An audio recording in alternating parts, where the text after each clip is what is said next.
Muy buenas noches.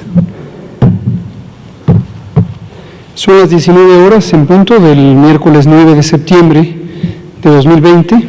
Estamos en el Palacio Nacional de México, en la Ciudad de México. Vamos a iniciar la conferencia de prensa diaria sobre COVID-19, la pandemia causada por el coronavirus SARS-CoV-2. Ayer quedaron pendientes algunas preguntas, entonces hoy vamos a tener también solamente el informe técnico que le voy a pedir al doctor Alomía, director general de epidemiología de la Secretaría de Salud, sea tan amable de presentar, y después abrimos a conversación, actualización, preguntas. Doctor, por favor. Con mucho gusto, señor secretario. Con su permiso, muy buenas tardes con todas y con todos, igual a toda la población que nos visualiza desde sus hogares o desde sus medios móviles a través de las diferentes plataformas y medios de comunicación. Estamos abriendo la conferencia vespertina número ya 194, estamos acercándonos al número 200 ya, de este día 102 de la nueva normalidad. Hace 2 días cumplíamos 100 días de la aplicación del semáforo de riesgo COVID, recordando que esta semana, en 2 días más, se estará actualizando el semáforo para los próximos 15 días.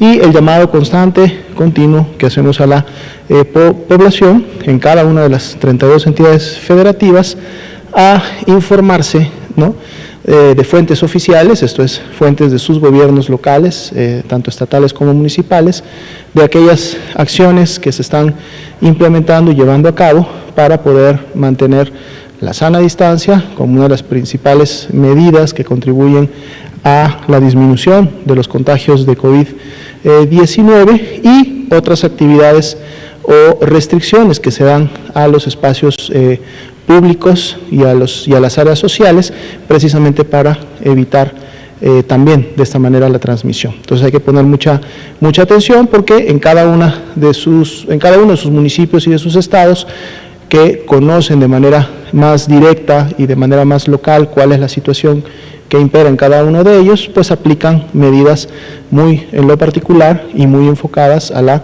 situación en lo local. Entonces, vamos a actualizar los números para esta noche. Este es el escenario nacional. Aquí tenemos la actualización de la curva epidémica de la totalidad de los casos sospechosos, personas que en su momento desarrollaron signos y síntomas compatibles con la enfermedad, recordando que prácticamente una infección respiratoria aguda, como normalmente la solemos tener todos los años, en estos momentos en los que estamos en la pandemia y en nuestra fase epidémica en el país, pues puede representar o puede significar tener en este momento COVID-19. Sin embargo, algo también que nos revela los estudios y lo que vemos también en estos gráficos es que no necesariamente todas las personas que desarrollan en estos momentos una infección respiratoria aguda, que puede ser leve o puede ser grave, necesariamente es a causa o a consecuencia del virus SARS-CoV-2 y por lo tanto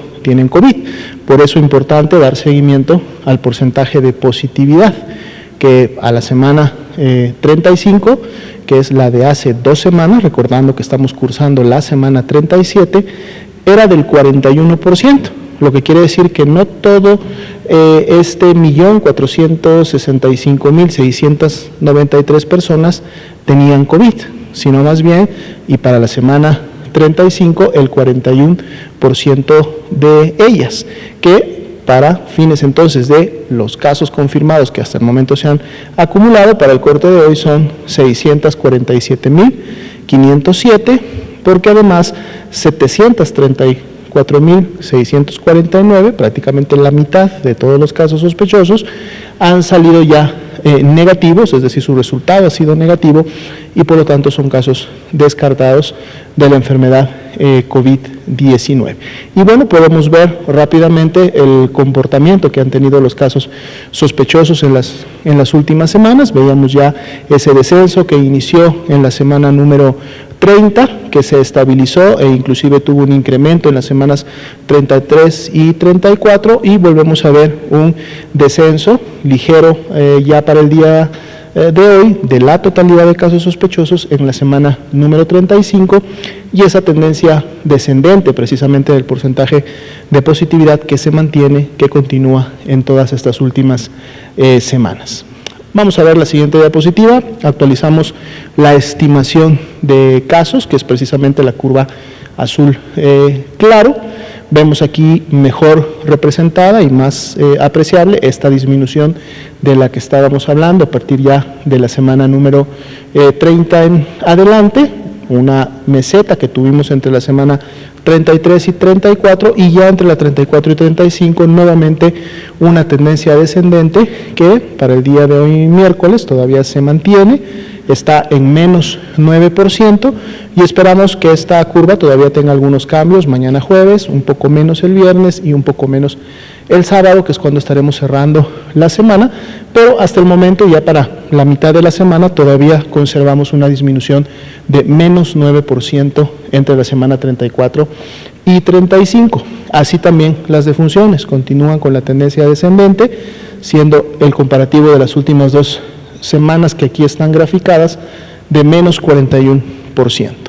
La epidemia activa, que está representada por todas aquellas personas con inicio de signos y síntomas en los últimos 14 días, se ha mantenido también en un 6%, es un indicador también que vimos bajar prácticamente en el último mes, una semana, lo teníamos alrededor del 14, 15%, continúa, se mantiene en el 6%, representando a 39.994 personas, que son las que realmente en estos momentos tienen la enfermedad COVID-19, porque además 454.982, que es prácticamente el 70%, alrededor del 70%, ya se han recuperado, han sanado de la enfermedad y ya en estos momentos se encuentran pues libres de los signos y síntomas, y además muy probablemente muchas personas de este grupo hayan desarrollado una inmunidad que, en base a la bibliografía internacional y lo que hemos estado observando en otros países que iniciaron primero, hace un mes antes, 2 meses antes su epidemia que en México, o inclusive mismo continente asiático, directamente China, que fue lógicamente el primer país que inició con los casos, pues bueno, hay una mantención de los niveles, lógicamente, de respuesta inmunológica que todavía permiten que las personas no vuelvan a enfermar, recordando siempre que es muy diferente reinfectarse, es decir, volver a tener el virus en las vías respiratorias, que reenfermarse, es decir, volver nuevamente a desarrollar la enfermedad leve o grave de COVID-19. Entonces, este es un grupo que pudiera estar ya perteneciendo a esta clasificación precisamente.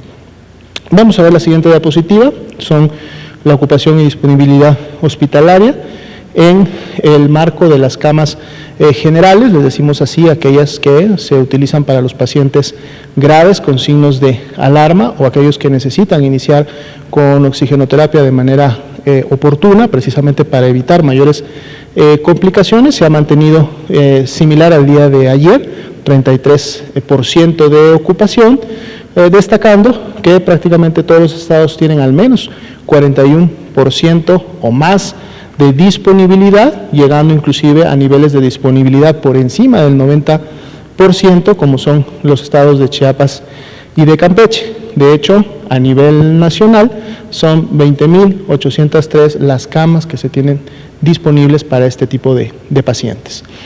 Veamos la siguiente diapositiva. Esta es la ocupación de camas con ventilador. Aquí tenemos nuevamente una disminución de un punto porcentual. El día de ayer la media estaba en 28, hoy día está en 27%, es decir, sigue disminuyendo la carga de pacientes críticos que en su momento requieren un ventilador. Y al menos en el caso de Nuevo León, que es el que tendría la mayor ocupación con solo 44%, pues tiene un 56% de disponibilidad y por lo tanto todas las demás entidades federativas tienen por encima de esa disponibilidad, siendo inclusive la gran mayoría de ellas con una disponibilidad de 70% o más, llegando inclusive a valores por encima del 90% de disponibilidad en los casos de Campeche, de Sonora y de Chiapas, ¿no? Y esto también es un buen indicador que al menos con el anterior como con este de camas críticas, que cada vez, y como lo veíamos también en las actualizaciones de las curvas de las personas que diariamente se hospitalizan, la tendencia también de esta hospitalización es congruente y va de la mano con el descenso de la totalidad de casos confirmados, porque cada día se están hospitalizando o permanecen hospitalizadas menos personas. Vamos a continuar dando seguimiento a la evolución de la epidemia en los siguientes días. Gracias. Muchas gracias, doctora Lomía. Vamos a pasar entonces a preguntas y respuestas. Liliana Noble, de Pulso Saludable, por favor. Buenas tardes, Liliana Noble, de Pulso Saludable.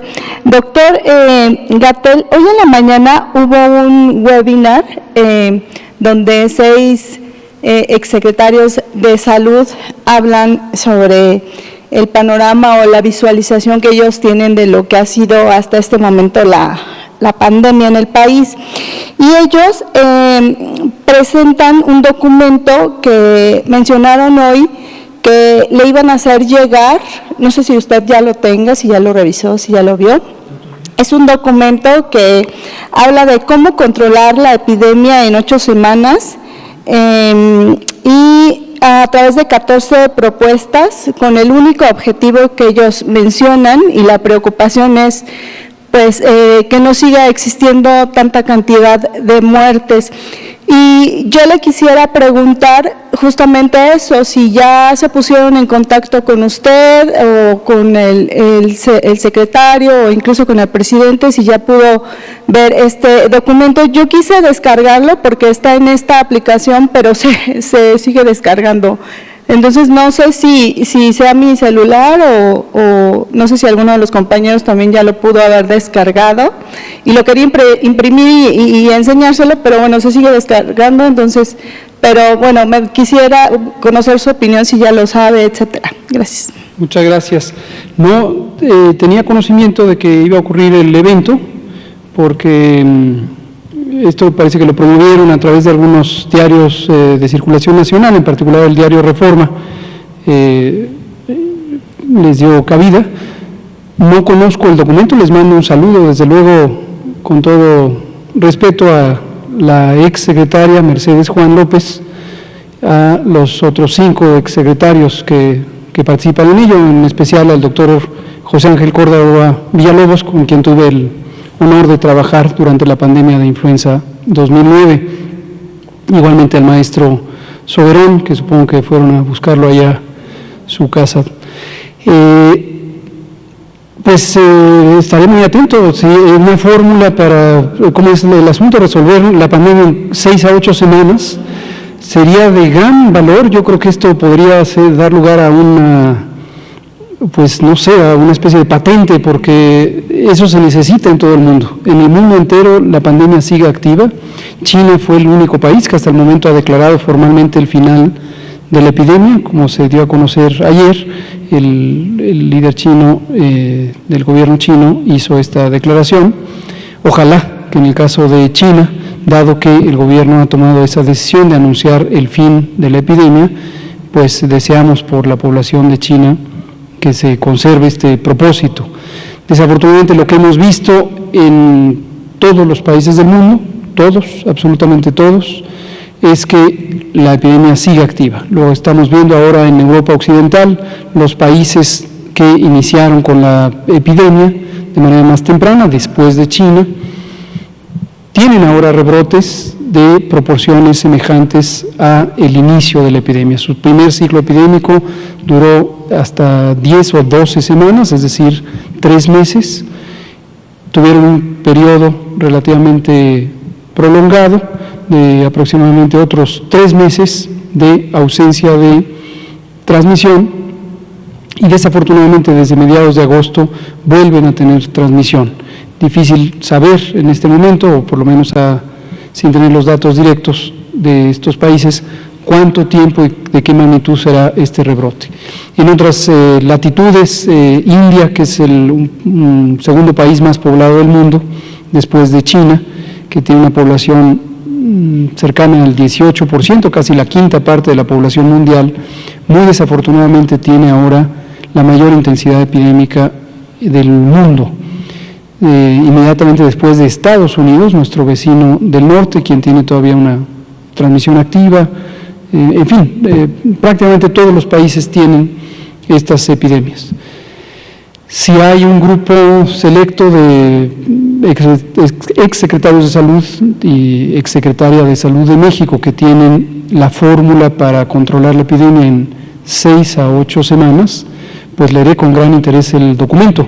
No me lo han hecho llegar, pero espero que esté disponible al público y pues lo leeremos con mucho interés. Veremos cuáles son las fórmulas que proponen y pues divulgarlas. Gracias, doctor. Y una segunda pregunta. La Organización Mundial de la Salud designó al expresidente Ernesto Zedillo como uno de los integrantes del panel independiente que investigará la respuesta a la pandemia. Yo entiendo, hasta donde llega mi conocimiento, que usted también tiene ahí una labor. Mi pregunta sería, en este rubro en el que él va a estar, ¿ustedes tendrían oportunidad de platicar o de trabajar juntos, o es algo independiente de lo que usted va a hacer y a lo que él va a hacer? Gracias. Son dos comités independientes, es parte del proceso de evaluación que tienen las organizaciones internacionales. En el caso de la Organización Mundial de la Salud, existe un mecanismo contemplado por el Reglamento Sanitario Internacional que se conoce como el Comité de Examen. El Comité de Examen es un grupo técnico que se conforma ex profeso, de manera deliberada, específica, para evaluar la respuesta de la organización. Así se hizo en 2010, después de la pandemia de influenza. Por cierto, nuestro querido colega, el doctor José Ignacio Santos, quien hoy es el secretario del Consejo de Salubridad General y ha sido asesor de inmunizaciones tanto para la Organización Mundial de la Salud como para la Organización Panamericana de la Salud, fue un miembro del comité de examen que evaluó la pandemia, la respuesta de la OMS a la pandemia de influenza 2009. Pero este mecanismo está establecido por el reglamento sanitario y para ese propósito se establece lo que se llama la lista de personas expertas. En esta lista de personas expertas se recluta a nivel mundial personas que no necesariamente tienen que representar a cada país, aunque se busca una diversidad geográfica, cultural y desde luego de formación técnica de las personas. A partir de esa lista de expertos o de personas expertas se selecciona en su momento, no ha sido todavía el momento, se seleccionará el grupo de personas que participará en el comité de examen. Efectivamente, como usted señala, y esto se conoció hace varios meses, tuve el privilegio de haber sido convocado por la Organización Mundial de la Salud en una invitación directa a, dadas mis conocimientos en epidemiología, en particular de enfermedades infecciosas, y mi experiencia en el campo, para estar en la lista de expertos. No necesariamente pasaré a ser convocado a el comité de examen. Este es un comité. Y por el otro lado se dispuso un comité con mayor separación aún respecto a la Organización Mundial de la Salud, y en él se convoca una serie de personas que tengan alguna experiencia. No conozco los criterios específicos de selección, pero por la lista parece ser que no necesariamente son personas con experiencia en el manejo de epidemias. Quizá son personas con experiencia en la gestión pública o en la gestión empresarial. También hay algunas figuras que están ahí. Solamente de la lista que se dio a conocer de 15 personas, hay 2 que tienen un conocimiento de salud de manera específica o se puede inferir por sus perfiles curriculares. Pienso que en general, como mexicanos y como mexicanas, es motivo de orgullo que una persona de nuestra nacionalidad sea convocada. Yo no conozco las experiencias específicas del doctor Ernesto Zedillo, pero me da gusto que haya sido convocado como mexicano a formar parte de un comité de evaluación. Gracias. Héctor García, periódico Basta, Grupo Cantón. Subsecretario, retomando la pregunta que le hizo la compañera de los secretarios de salud, más allá de estas recomendaciones o de estas propuestas que hacen, ¿cuál sería más bien su postura efectivamente de que estos personajes que bueno, de una u otra manera trabajaron en los últimos 20 años la salud de nuestro país, estén haciendo este tipo de recomendaciones o propuestas? Pues siempre es alentador que haya gente que tiene iniciativa. Supongo que a lo mejor estuvieron trabajando en el documento, lo presentan ahora. Llama la atención el tiempo que de esa fórmula de 6 a 8 semanas, dijeron, ¿verdad? Es más o menos el tiempo que estimamos, de acuerdo a la trayectoria de las curvas epidémicas, que se agotará en el primer ciclo epidémico. Hemos comentado aquí que sí y solo sí se cumplen los elementos del comportamiento social que determinan la transmisión, lograremos tener una reducción precisamente en aproximadamente 6 a 8 semanas. Quizás es una coincidencia que lo presenten ahora, cuando las predicciones apuntan a 6 u 8 semanas. No sé si es que la complejidad del documento les llevó mucho tiempo. No les reclamamos, por supuesto, no haberlo presentado antes, pero a lo mejor si hay una fórmula tan innovadora, pues hubiera sido bueno que lo presentaran antes, no sé, en marzo, quizá cuando empezó la epidemia. Pero no es reclamo, es decir, cada quien lo presenta en el momento oportuno.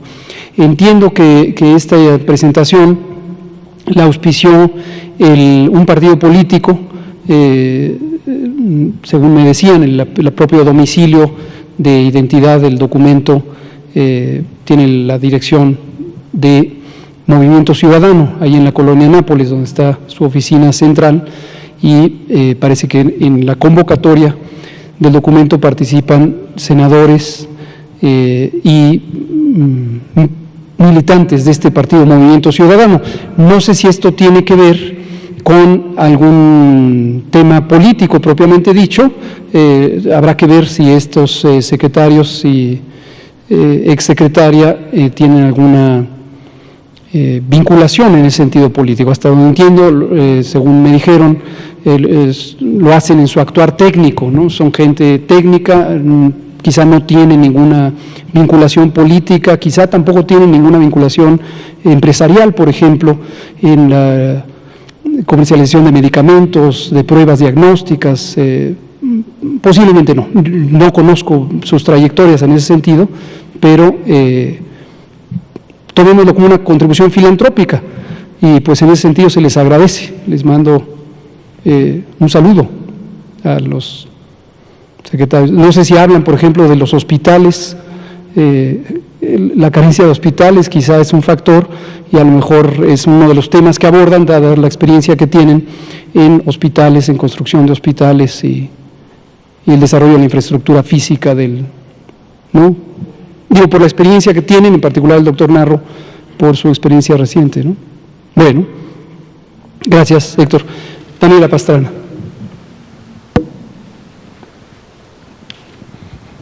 Gracias, doctor. Buenas noches. Yo les quiero preguntar sobre si han estudiado las cepas del virus que llegó a México.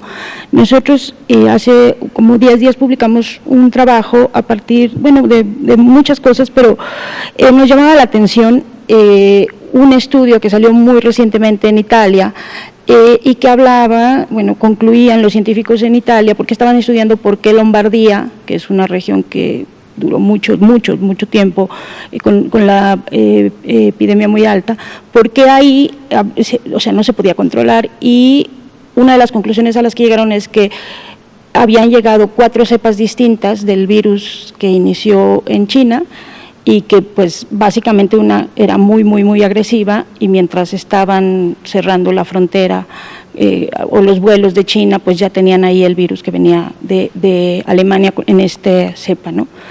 Entonces, no sé si recuerda, yo hace unos meses le pregunté algo de por qué Asia no, y siguiendo esa misma ruta, o sea, las tendencias indican que a finales de este mes, pues América Latina estarán casi todos los países en los primeros lugares de letalidad, ¿no? Entonces, quería saber si han estudiado aquí qué cepas hay, si hay unas mutaciones, o que esa es una cosa que creo que había preguntado Ángeles hace como 3 meses, ¿verdad? Y no? Luego se nos olvidó. Y sobre todo por esto que decía ayer, de lo de la influenza del virus de la influenza, que la vacuna tiene una efectividad del 40% y que además sabemos que tiene que cambiarse las vacunas cada año porque el virus cambia. Sobre todo lo que quiero llegar a saber es si este virus puede tener un comportamiento similar en el sentido de que tendremos que estar preparados a que vaya cambiando, que vaya teniendo estos... no sé si son mutaciones o son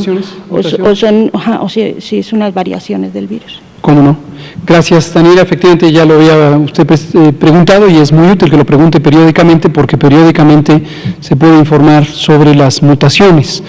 Arturo lo preguntó también, Arturo Contreras, su colega, hace unas pocas semanas, y es muy útil tenerlo presente periódicamente. Los virus, de manera general, se clasifican en 2 grandes ramas: los que tienen un material genético conformado por una sustancia que se llama ácido desoxirribonucleico, y los que tienen un material genético de ácido ribonucleico, la letra D versus la letra R. La importancia de eso es que la primera molécula, el DNA o ADN, es más estable, pero además son virus más evolucionados, son virus que tienen una, vamos a llamarle, maquinaria de procesamiento, de replicación, en la que están involucradas diversas proteínas que permiten, lo voy a decir de una manera un poco alegórica, un control de calidad del proceso de replicación. Los virus no son partículas vivas, esto también hay que tenerlo presente. ¿Por qué razón no son partículas vivas? Porque necesitan otro ser vivo, que es una célula, para multiplicarse. No pueden por sí mismos multiplicarse, son necesariamente parásitos, parasitan células de otros organismos, los humanos, las demás especies animales, incluso las plantas. Y cuando se replican, replicar es el acto de multiplicarse, también lo diré de manera metafórica, esclavizando a las células, es decir, forzando, mandándoles una señal química que está codificada precisamente en el material genético, y entonces obligan a la célula a que utilice su maquinaria de procesamiento de proteínas y de multiplicación de del material genético para construir copias. Los virus DNA tienen mecanismos de control de calidad, desde luego esto es producto de la evolución, y son más estables, es más infrecuente que haya mutaciones. En cambio, los virus RNA en general carecen de estos mecanismos de control de calidad, de revisión y reparación de la multiplicación del material genético, y por lo tanto son muy propensos a las mutaciones. La influenza es un virus RNA, COVID-19 es un virus RNA, y hay múltiples virus que son RNA y que causan infecciones comunes en los seres humanos.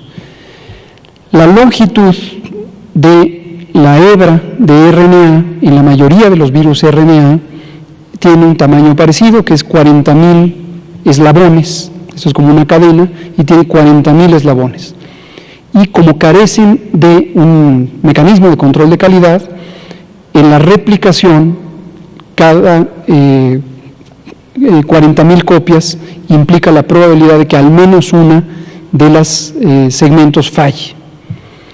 Pero lo que es importante conocer, y esto para interés público por el temor que nos podría causar el recibir noticias de que apareció una mutación en China o en Italia o en México o en cualquier país, y frecuentemente vemos pasar noticias que dice se descubrió una mutación, virus más letal o virus más contagioso. La enorme mayoría de las mutaciones que ocurren de manera espontánea, mutación es este acto de error en la multiplicación del material genético, en este caso los virus, La gran mayoría son inertes, son neutras, se le llama técnicamente en la biología, en la virología. ¿Esto qué quiere decir? Que ni aportan ventajas adaptativas al virus, que lo hagan más transmisible, que lo hagan más virulento, ni le restan, que lo hagan menos agresivo, menos contagioso.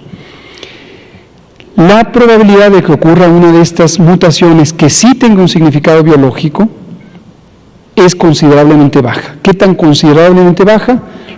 Ilustrémoslo con los virus influenza. Casi en promedio, no es exacto, pero es en promedio, cada 10 años puede ocurrir un cambio tan significativo de la secuencia genética del virus influenza que lo haga más adaptable, más transmisible, más virulento, o más estable a la temperatura, otras propiedades.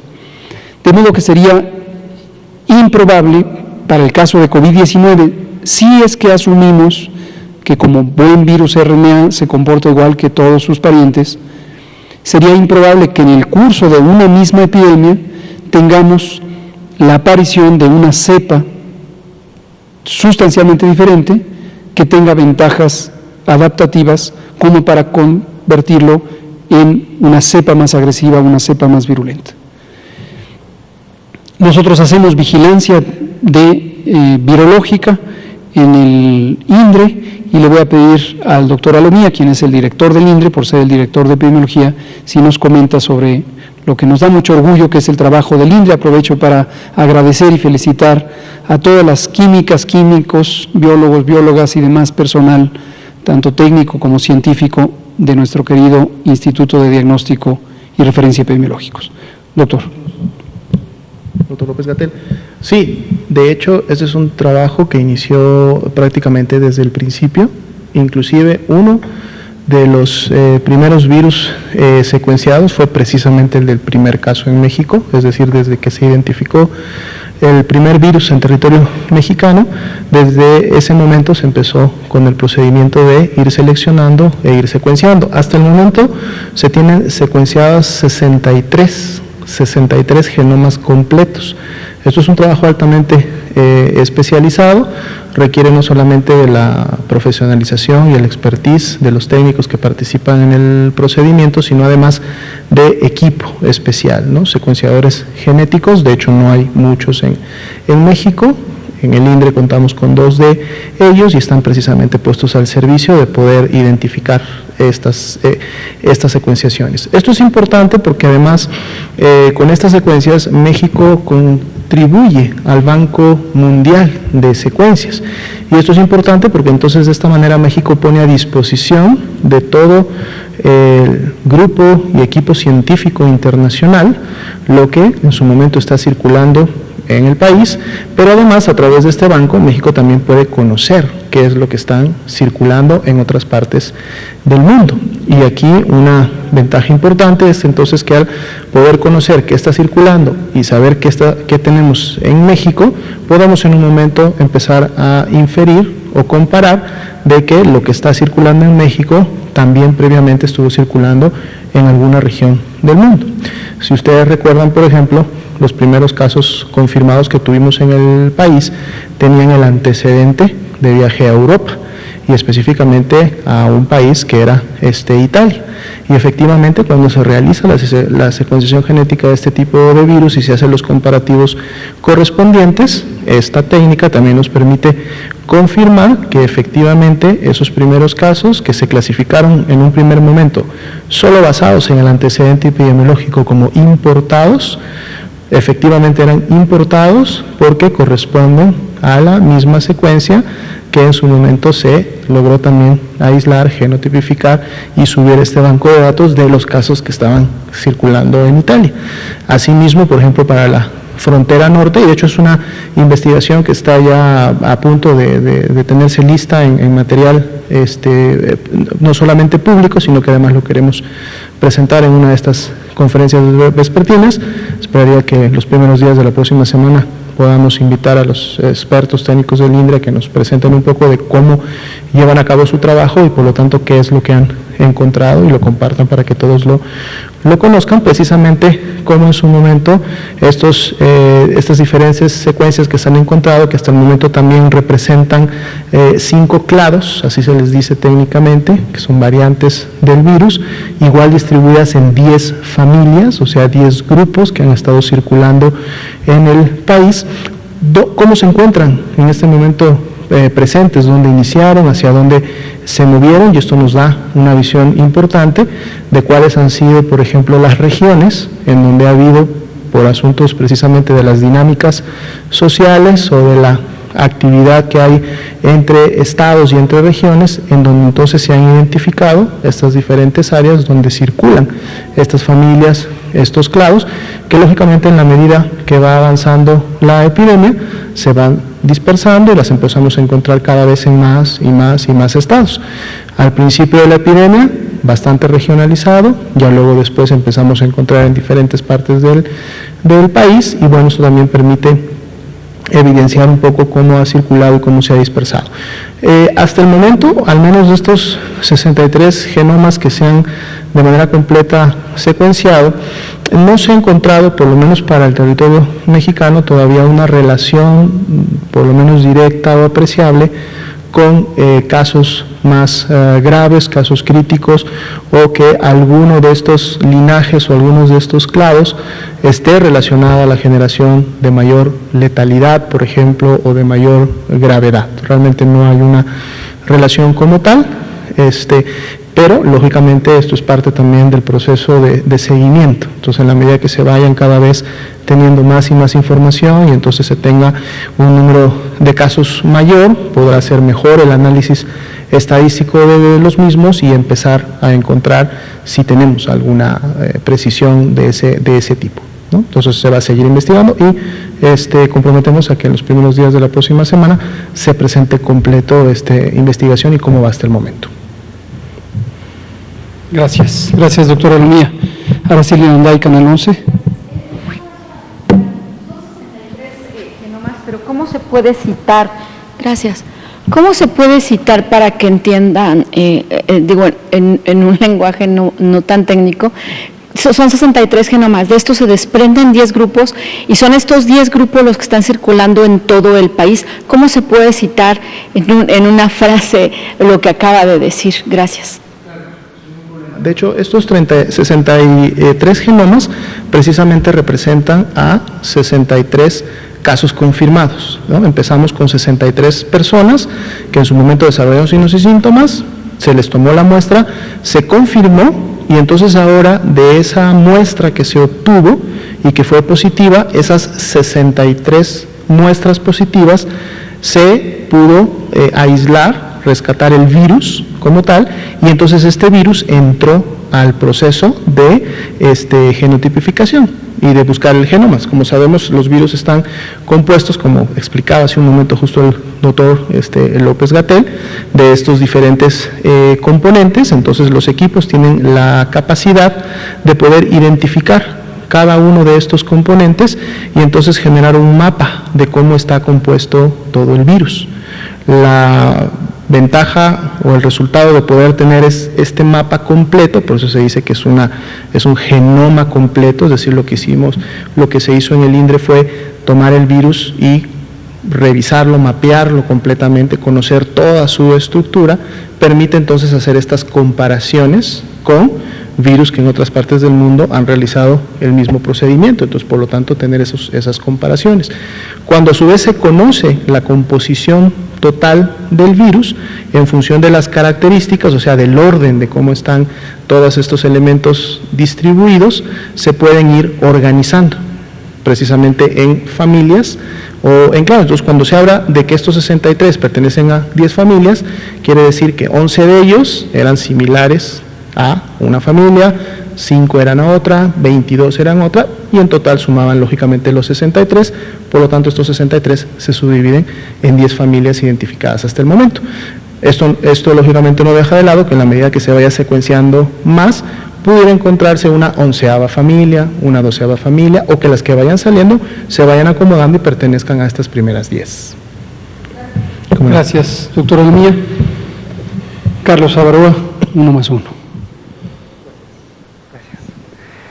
Gracias. Buenas noches, doctor Gatell. Buenas noches, doctora Lomía. Yo tengo una pregunta al respecto.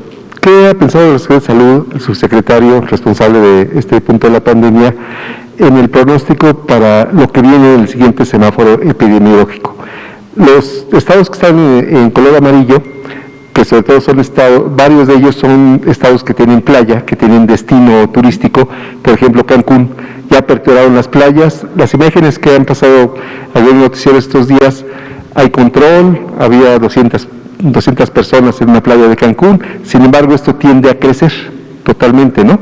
Ese es un caso. Otro caso es la Ciudad de México. El centro histórico ya prácticamente aperturó todos los negocios, todos los días, amplió su horario hasta las 6:30. Cuando llegamos a las conferencias respectivas vemos que hay una muchedumbre de gente, muchísima gente. ¿Habrá el pronóstico de que puedan regresar estados al color naranja por esta situación, no de parte de las autoridades, sino de parte de la gente que descuida esa situación, que hay mucha convivencia y todo? Se han detectado en diferentes delegaciones que ha habido fiestas muy grandes, en el Estado de México también, y ¿habrá algún riesgo de que algún estado regrese al color amarillo o regrese incluso al color rojo, o avanzarán todos a color amarillo o un poco más al color amarillo? Gracias, Carlos. Gracias. Su pregunta es útil. Ya han pasado 3 o 4 semanas desde que tuvimos la sesión de la Conferencia Nacional de Gobernadores, donde tuvimos la oportunidad de, vamos a llamarle, resolver por consenso lo que se trabajó en el Consejo Nacional de Salud respecto al semáforo. ¿Por qué digo resolver? Porque recordarán que hace algunas semanas el tema técnico del semáforo empezó a estar en la narrativa pública más en voz de los actores políticos. Y aunque ciertamente los titulares y las titulares de los poderes ejecutivos estatales, es decir, gobernadores, gobernadora, jefa de gobierno, son autoridades sanitarias, la propia CONAGO resolvió que era conveniente que esto se dirimiera en un foro técnico de salud, que fue precisamente el Consejo Nacional de Salud. Fue muy productiva la conversación que se tuvo ahí y agradecemos a los y las 32 secretarias y secretarios de salud de los estados que hicieron aportaciones muy útiles para tener un semáforo más diverso respecto a los indicadores que pueden identificar el curso de la epidemia.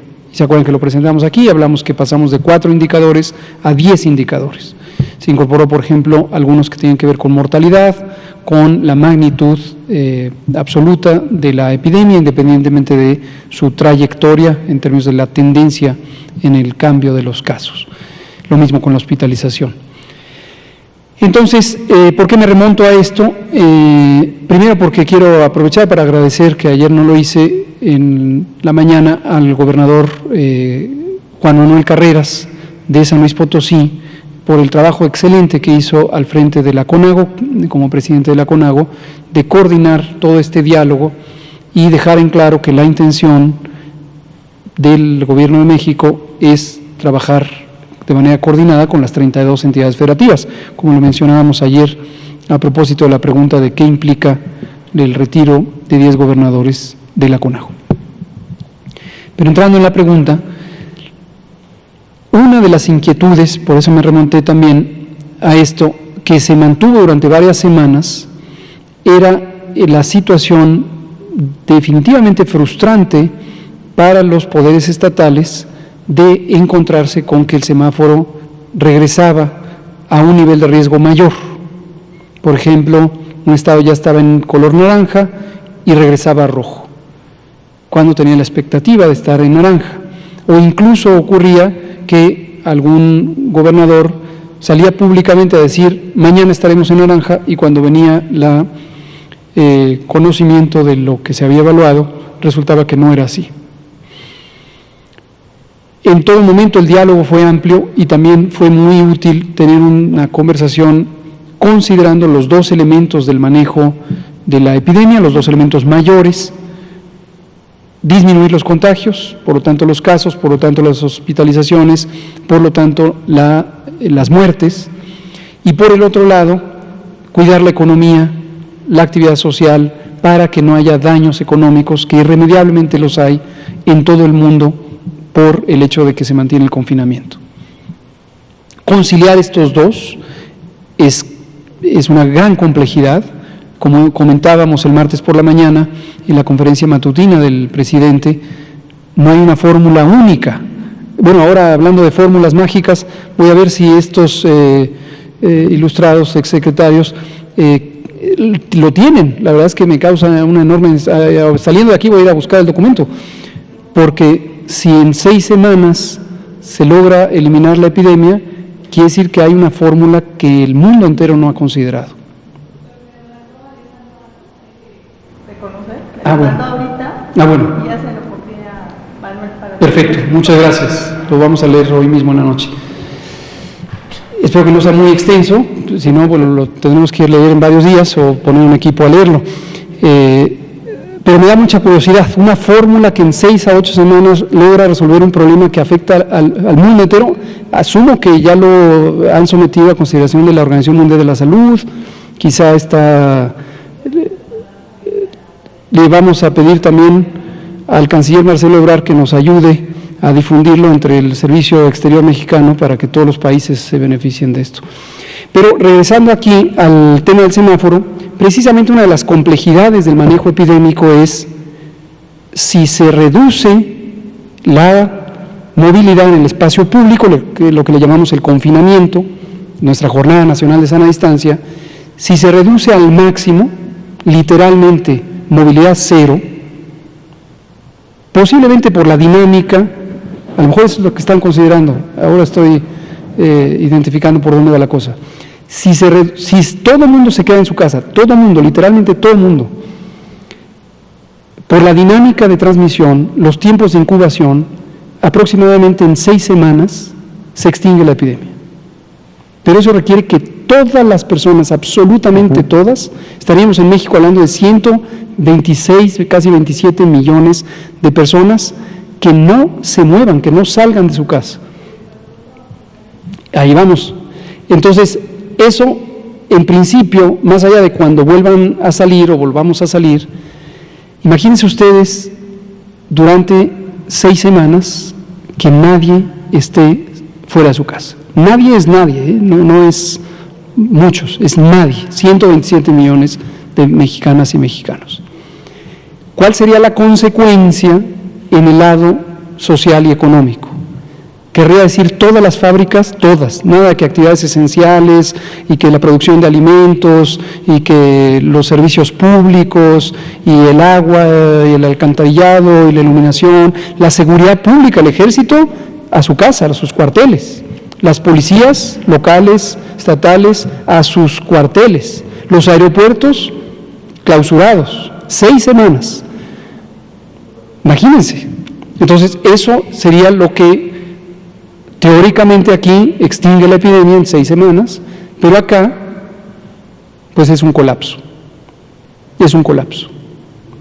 Entonces, la mecánica que han seguido todos los países, que es la misma que sigue México, es la misma que se conversa periódicamente en la Organización Mundial de la Salud, son las distintas modificaciones de confinamientos estrictos.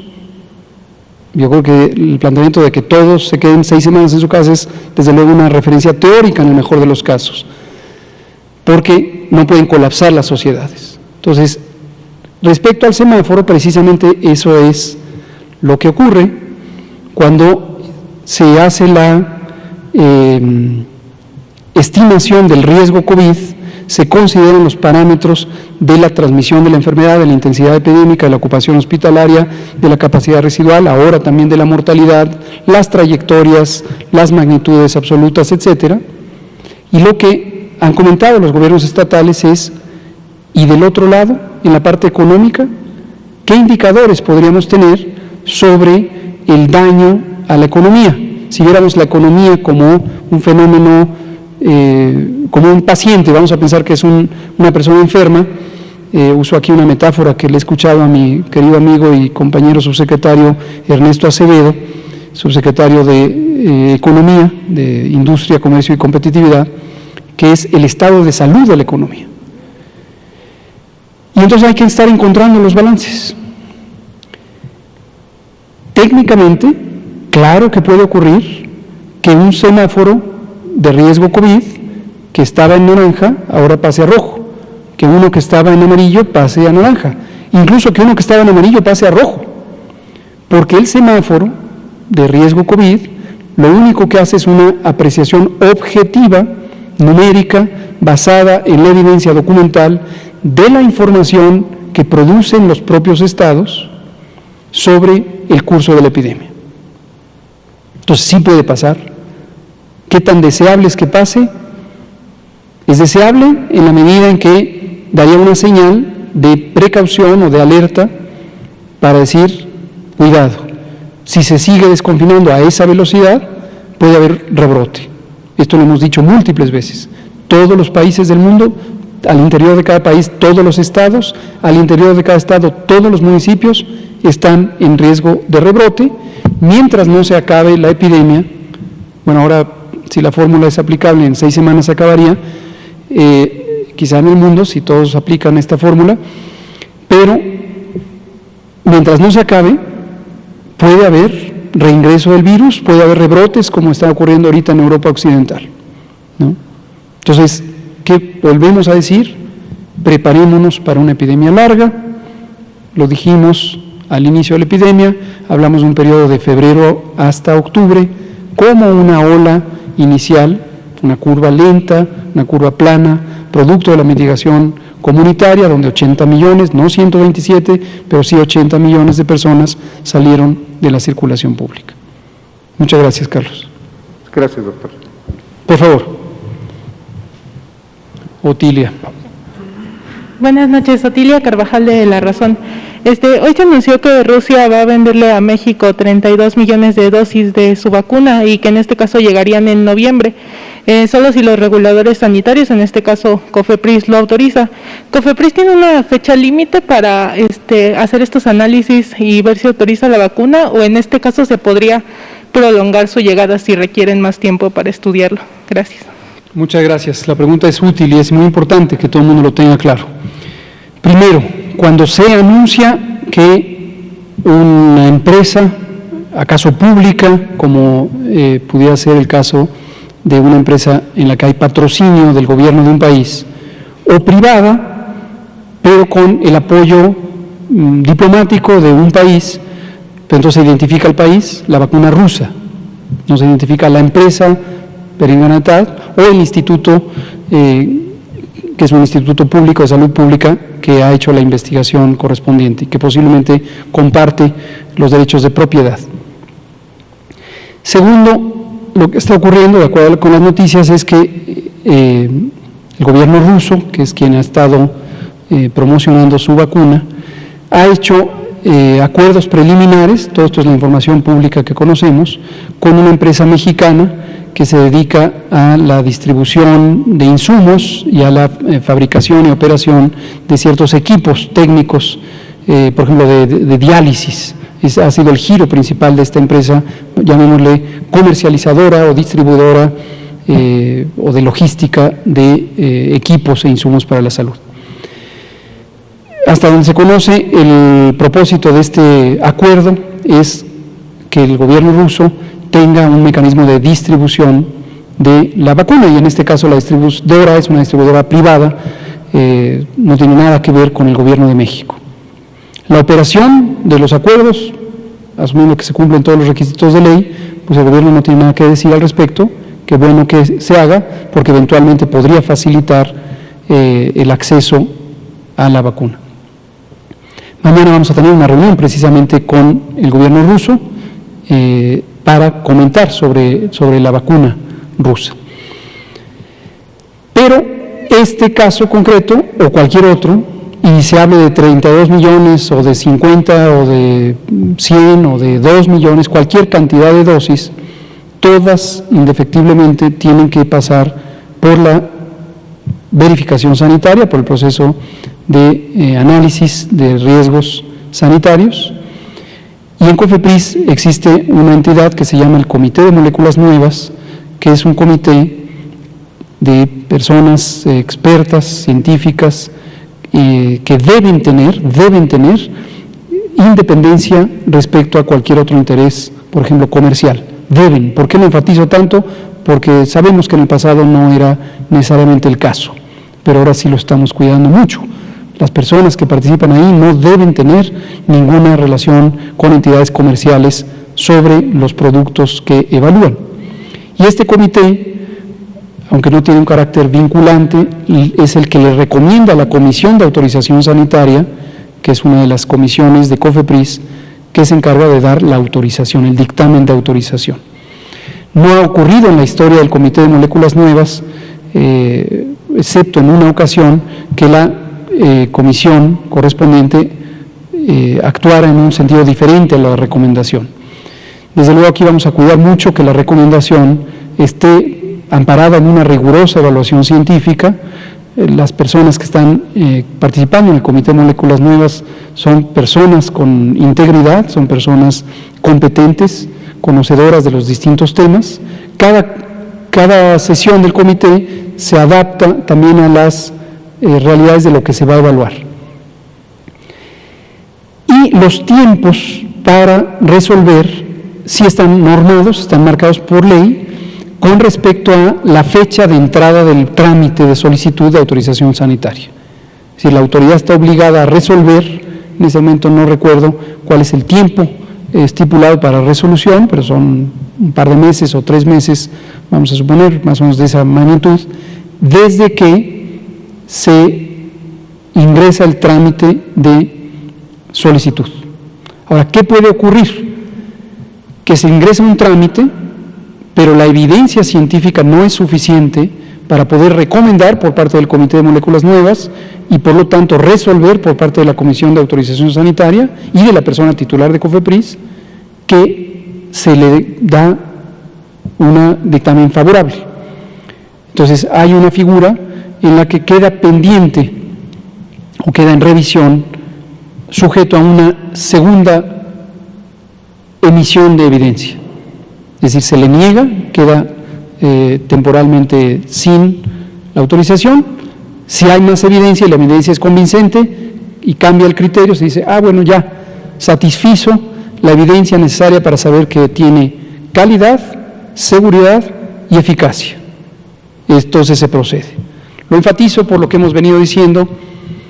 Esto es un asunto sumamente delicado y ninguna autoridad sanitaria del mundo debería dar un trámite rápido, es decir, desde luego no debe haber trabas burocráticas o ineficiencia, pero no debe haber un trámite que desconozca la calidad de la evidencia científica o que por alguna clase de presión dé un dictamen favorable cuando no hay la seguridad o la razonable garantía de seguridad precisamente sobre la seguridad, eficacia y calidad de los productos. Y mencionaba yo, creo que ayer o anteayer, que en la historia de las vacunas existen, y en la historia reciente de vacunas, existen productos que parecían muy prometedores, y un ejemplo es la vacuna contra el dengue, y que cuando llegó el momento, se revisó la evidencia, no tenían la